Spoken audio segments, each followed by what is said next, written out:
Let's return now to something that we've been following, the impact of rolling blackouts on hospitals across the country. And let's focus on Limpopo. Health authorities reportedly have decided to cancel all elective operations and focus on emergencies there because of the dire impact.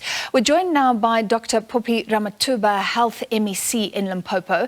MEC, thank you for being with us. Is this correct that elective procedures are being put on hold, which I guess then takes us back basically to COVID-19 times? Good evening and evening to all your viewers out there, and thank you for inviting us. Yes, indeed, last week we were forced to come up with a painful decision that electives or planned operations that were supposed to be performed, especially in our biggest hospital, the tertiary hospital, which is Pietersburg, we had to postpone all of them and focus on the emergency, because the impact of load shedding has led into the situation wherein water supply is completely disrupted, wherein we are now dependent on the water tankers from the municipality. But the water supply that is coming through tankers, it's not the same as when you are having your regular water supply, which even the pressure that you would require in some of your areas, your theatre, it becomes a challenge. And equipments like your chiller plant, your air conditioners in your theatre are of course also affected by the current load shedding. And also remember, in the 136 generators, of which 70 are allocated in our 41 different hospitals, depending on the size. Some hospitals will have as many as 7 or 6. But the fact of the matter is that generators are not connected in the entire facilities. We will therefore prioritize, as I've indicated, areas like your ICU, your casualty, your wards. But there are other areas, for instance, your laundry services, which is also required, because without linen, you are not going to perform those operations that you want to. So last week, yes, we were really badly affected in Pietersburg Hospital. This week, we have resumed these operations. Even currently this week, we are in Mopani. As I speak, I'm here in Maputo Malachi Hospital, where we have brought in specialists from the cities to come to the rural areas, where they will be able to perform some of these elective operations that we are unable to perform in Pietersburg and Mangwe.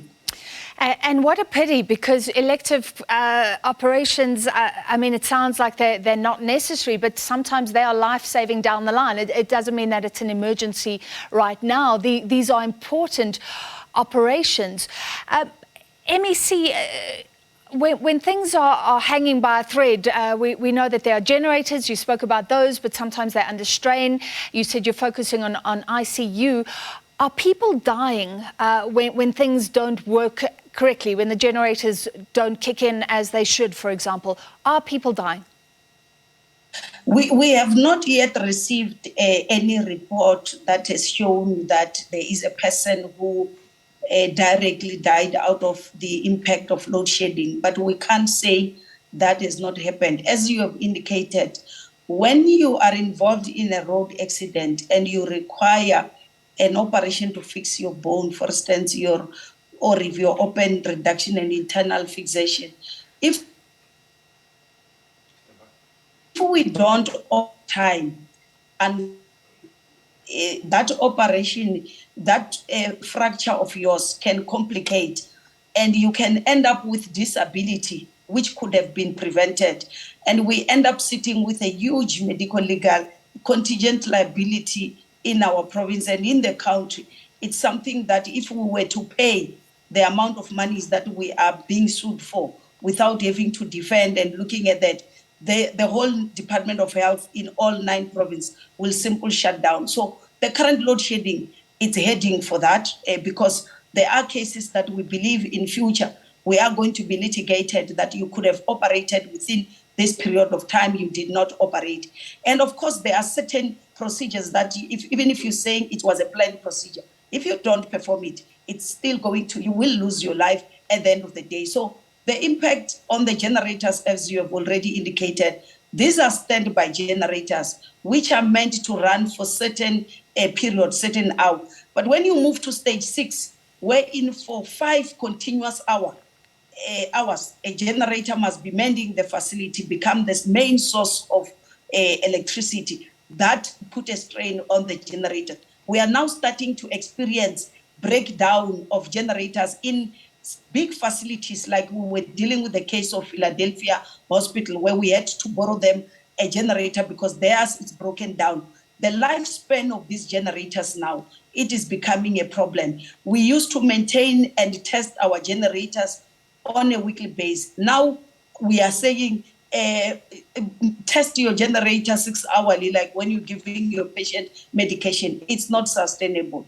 The price of diesel, it's also not sustainable, because even our suppliers now, the prices now, they've hiked the prices, and we are experiencing budget cuts with all these other costs that we never thought we were going to have. So indeed, I can tell you, you don't wish to be a healthcare manager during this period, because I was with the healthcare workers today at Gapane Hospital, and this is the question that I'm asking in all hospitals I visit. During the strike, we are told we are essential workers. We should not go on strike. Hospitals are safe. People must not die. But when it comes to load shedding, ESCOM, it's including us as if we are not rendering essential services. Yeah. And I feel they do have a point. That is why we have been. By the way, we are not starting now. Even when it started 3 years back, we have written to ESCOM and requested to be exempted. Up to so far, we have received positive response in 3 of our facilities, but we have now escalated the challenge to even the ministers that are involved in the energy to say, can we include all the facilities that are rendering these essential services, that we should not be load shedding them. When it was still stage 1 and 2, it's something else. But when you move to 4, 5, 6, it's becoming a situation where you've got to exempt facilities that are rendering healthcare and essential services, like saving our lives. MEC, I'm trying to understand this because we've been following the situation in Gauteng, and we received news today from the Health Progressive Forum that City Power has now granted exemptions to some of the big hospitals where we've followed the troubles, Rahima Musa, for example. And my next question to you was going to be, why can't the hospitals in Limpopo being exempt?